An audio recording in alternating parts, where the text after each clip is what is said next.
I was in Makati a few days ago, and going home, I had to pass by Glorieta. And once I was there, my eyes were drawn to look at all those beautiful clothes on display. I could feel my gut being tugged to pass by a bookstore and browse through all those fantastic books displayed on their shelves. My stomach would stir up every time I'd pass by a nice restaurant and I could smell the enticing aroma of their dishes.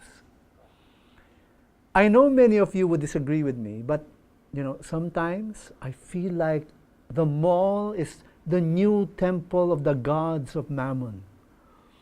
People in our very capitalistic society have somehow been converted into consumers.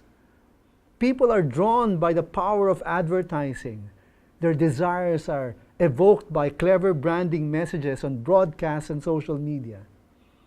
Our attention is called even out in the streets by those huge billboards that loom large overhead against the backdrop of the city as we drive along the gridlocked highways of Metro Manila and I guess in other major cities as well.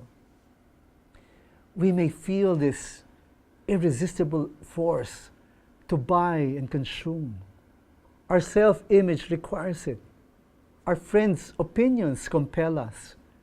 We're so conscious about what others will say about us.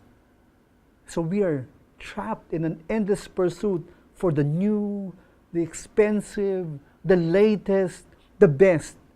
And we want more and more of it. And our credit cards provide us with the means to do it. Resistance is futile for most. We are conditioned to shop until our credit cards are maxed out. Well, that is, until we are broke.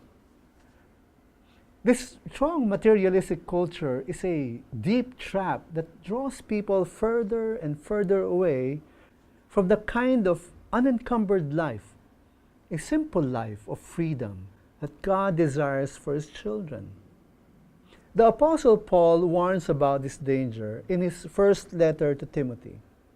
He said, "But those who desire to be rich fall into temptation, into a snare, into many senseless and harmful desires that plunge people into ruin and destruction.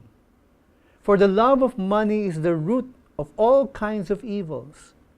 It is through this craving that some have wandered away from the faith and pierced themselves with many pangs."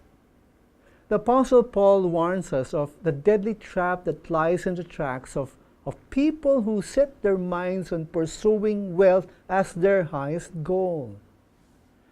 What awaits these people who love money above all is the danger of falling into lives that are destroyed.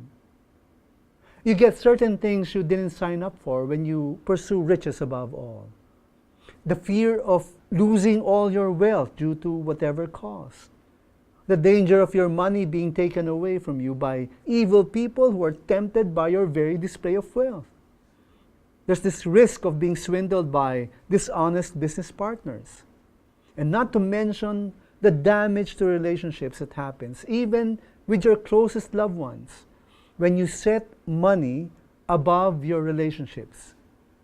And then there's the fact that when you set the pursuit of wealth above the pursuit of God, you now actually worship another God that will drive you to do the very things that God disapproves of. Evil can only be the result of the worship of Mammon. So, as much as you can, resist the lure of the temples of consumerism. Stand firm against the allure of advertising messages. Hold fast to your credit cards and do not let it go. And you will find out it is possible to live without being broke. So my friends, as you learn to break free from the temptation to be mindless consumers, and as we learn to be careful stewards of God's money, always remember, faith matters too.